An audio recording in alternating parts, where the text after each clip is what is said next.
प्रणाम पंडित जी। प्रणाम। तो आई चौठ है मैया जगजननी पूजा के, तो महादेव पूजा फेरो किया केना भ रहल छै?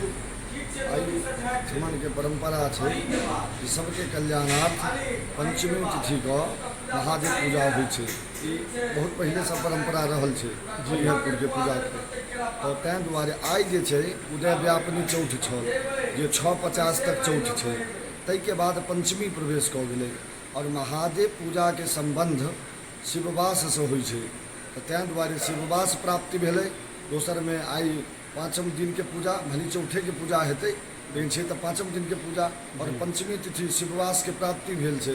तो तैं दुआरे आई महादेव पूजा हेतै और ओकर एकमात्र उद्देश्य छै जन कल्याण, सबके कल्याण होय, महादेव सब पर कृपा करथिन। धन्यवाद पंडित जी, अहाँ बहुत नीक विचार देलहुँ, हमरा सबके ज्ञान देलहुँ। तो जय जगदम्बा। जय जगदम्बा, कोटिशा शुभकामना।